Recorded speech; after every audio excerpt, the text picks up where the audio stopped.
Hello प्रिय मित्रों, नमस्कार। आइए आपकी अपनी नित्य संस्कृत क्लासेस की इस यूट्यूब प्लेटफॉर्म पर मैं आप लोगों का बहुत बहुत स्वागत और अभिनंदन करती हूँ। आइए हम देखते हैं हम लोग गीता श्रीमद् भगवद गीता से प्रश्न बनने वाले प्रश्नों का। ठीक है, तो चलिए स्टार्ट करते हैं प्रश्नों पर। आइए डायरेक्ट। तो इसमें पूछा जा रहा है कि गीता में मूल प्रकृति के प्रकार हैं। गीता में मूल प्रकृति के प्रकार हैं 8 हैं कि 2 हैं कि 5 हैं कि 10 हैं। कितने प्रकार हैं? तो ऑप्शन नंबर ए राइट होगा, 8 प्रकार हैं इसमें। ठीक है, अगले प्रश्न है श्रीमद् भगवद गीता में भीम के संघ का नाम है पांचजन्य, पौंड, देवदत्त, दिव्य। तो भीम के संघ का नाम पूछा जा रहा है, तो यहाँ पे होगा भीम के संघ का नाम पौंड रहे। और ये पे अगर कृष्ण का पूछा जाता तो कृष्ण के संघ का नाम पांचजन्य और देवदत्त की संघ का नाम है दिव्य। ठीक है, आप इसको कमेंट करके बताइए कि देवदत्त किसकी संघ का नाम है। चलिए अगले प्रश्न पे चलते हैं। एक मिनट। तुम्हारा अधिकार कर्म पर है। प्रश्न बन रहा है कि तुम्हारा अधिकार कर्म की प्राप्ति तुम्हारा अधिकार कर्म की प्राप्ति पर नहीं, निम्न में से इस किस ग्रंथ में कहा गया है। तो तुम्हारा अधिकार कर्म पर है, फल की प्राप्ति पे नहीं है। यह किस ग्रंथ में कहा गया? अष्टाध्याय में, महाभाष्य में, गीता में कि महाभारत में? बताइए। ये इधर ही,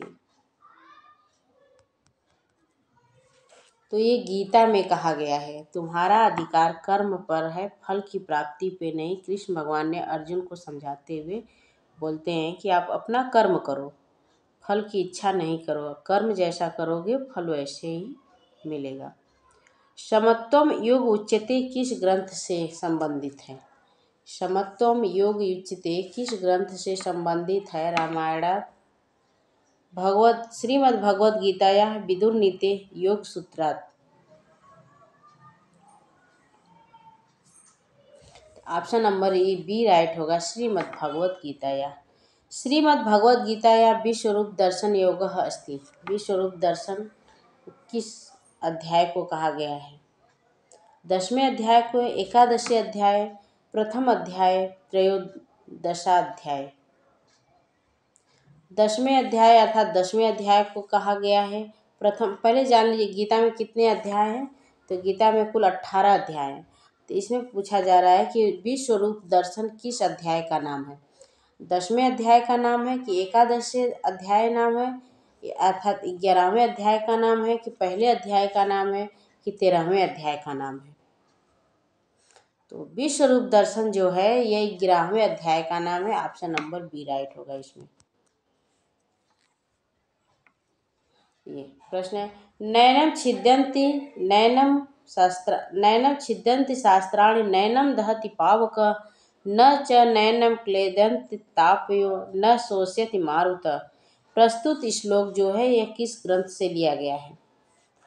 श्रीमद् भगवद गीता, नीति शतकम कि भामिनी विलास कि कुमार संभव।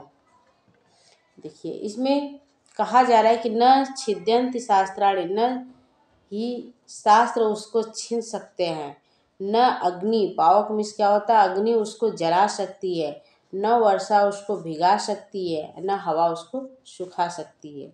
ये जो है ये आत्मा के बारे में कहा गया। आत्मा अजर अमर है। ये न इसको अग्नि जला सकती है, न हवा उसको सुखा सकती है, न पानी उसको गीला कर सकता, न कोई इस प्रकार से कोई शास्त्र ही बना है जो उसको भेद सकता है। शास्त्र मतलब यहाँ पे हथियार को बोला जा रहा है। ठीक है, ये श्रीमद् भगवद गीता नीति शतकम भामिनी विलास कुमार संभवम किसमें बोला गया है? तो ऑप्शन नंबर ए राइट होगा, ये श्रीमद् भगवद गीता में बोला गया है। ठीक है, न ही ज्ञानेन सदृशम पवित्रमियं विद्यते कस्मिन् अध्याये वर्तते। बताइए। सतमें, अष्टमें, पंचमें, देखिए अब दिख रहा होगा।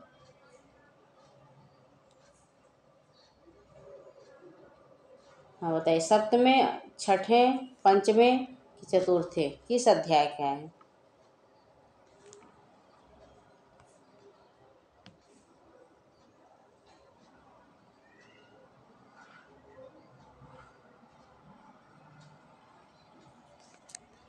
प्रश्न होगा, फिर से देख लीजिए।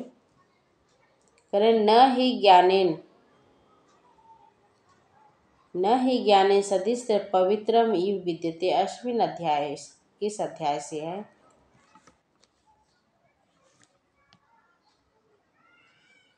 इसमें ऑप्शन नंबर द या डी राइट होगा, चतुर्थ अध्याय का है। ठीक है।